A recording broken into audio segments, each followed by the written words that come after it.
Hi. Good afternoon. I'm gonna read again, out loud, from a book. This book. Exactly.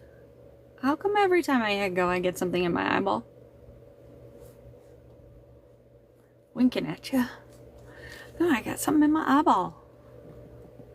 Weird. What in the what? Squeeze me while I get whatever the heck this is out of my eyeball. It's irritating. I cannot leave it there. It's like clothes when they're irritating. I can't leave them there either. This is not for children. Oh my god.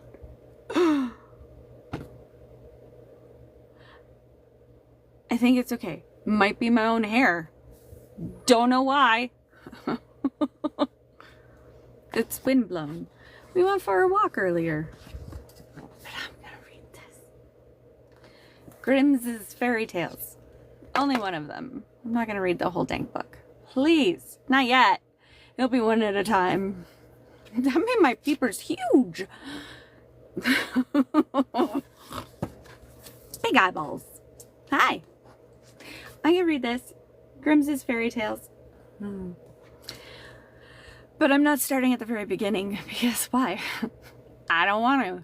I found one that struck me. I'm like, oh, what's this? And I read it and I'm like, oh, there's messages here. Important ones. Kind of, critical to the whole of humanity. It's funny how that happens through stories and stuff. It's like they did that on purpose. Purpose. It's on purpose. This one's called Our Lady's Child by the Grimmses. I'm going to read. Even though I'm not sure what this first letter is, I'm just going to skip that word altogether. It's either bard, hard, dard, lard. I don't know. There's Old English in here also. I speak current English, mostly. Some gibberish, a little bit of nonsense, wisdom, insights. Truth. Anywho, Our Lady's Child. By a great forest dwelt a woodcutter and his wife, who had an only child, a little girl, 3 years old. They were so poor, however, that they no longer had daily bread, and did not know how to get food for her. One morning the woodcutter went out sorrowfully, sadly, to his work in the forest. And while he was cutting wood, suddenly there stood before him a tall and beautiful woman with a crown of shining stars on her head, who said to him, I am the Virgin Mary, mother of the child Jesus. Thou art poor and needy. Bring thy child to me. I will take her with me and be her mother and care for her. The woodcutter obeyed, brought his child and gave her to the Virgin Mary, who took her up to heaven with her. There the child fared well, ate sugar cakes and drank sweet milk, and her clothes were of gold, and the little angels played with her. And when she was 14 years of age, the Virgin Mary called her one day and said, Dear child, I am about to make a long journey, so take into thy keeping the keys of the 13 doors of heaven. 12 of these thou mayest open, and behold the glory which is within them. But the 13th, to which this little key belongs, is forbidden thee. Beware of opening it, or thou wilt bring misery on thyself. The girl promised to be obedient, and when the Virgin Mary was gone, she began to examine the dwellings of the kingdom of heaven. Each day she opened one of them, until she had made the round of the 12. In each of them sat one of the apostles, in the midst of a great light, and she rejoiced in all the magnificence and splendor, and the little angels who always accompanied her, rejoiced with her.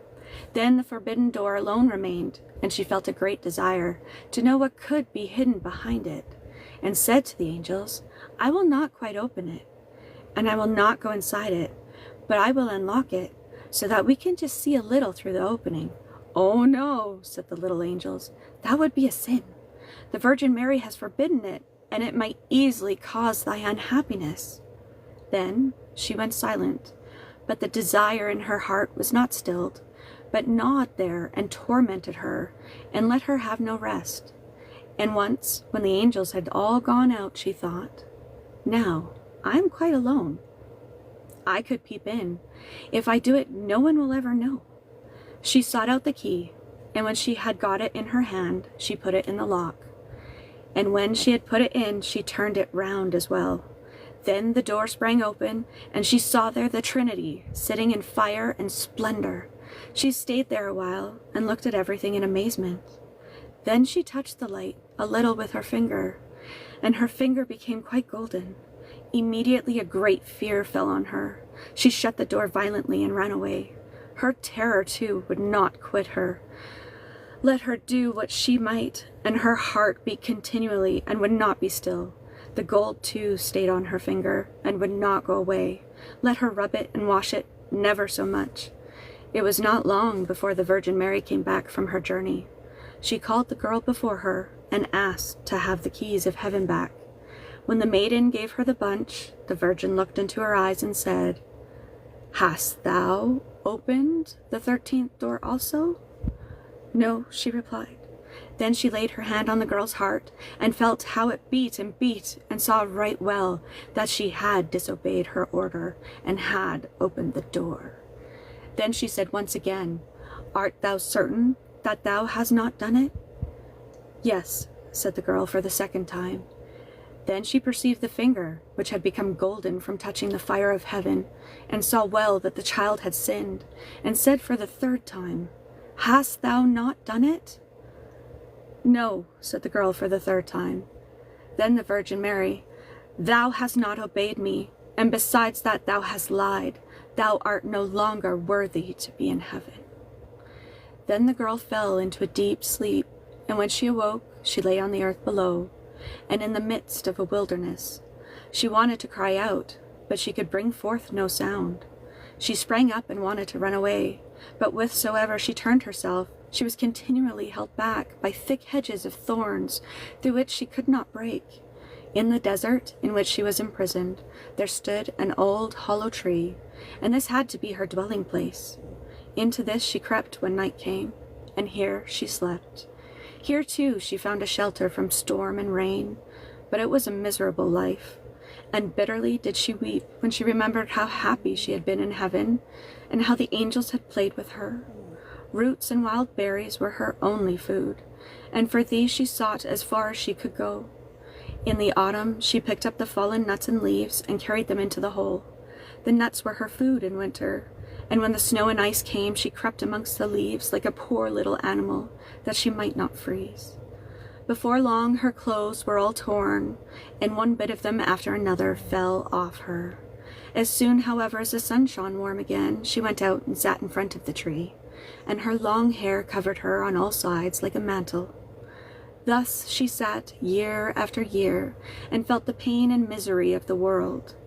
One day, when the trees were once more clothed in fresh green, the king of the country was hunting in the forest, and followed a roe, and as it had fled into the thicket which shut in this part of the forest, he got off his horse, tore the bushes asunder, and cut himself a path with his sword.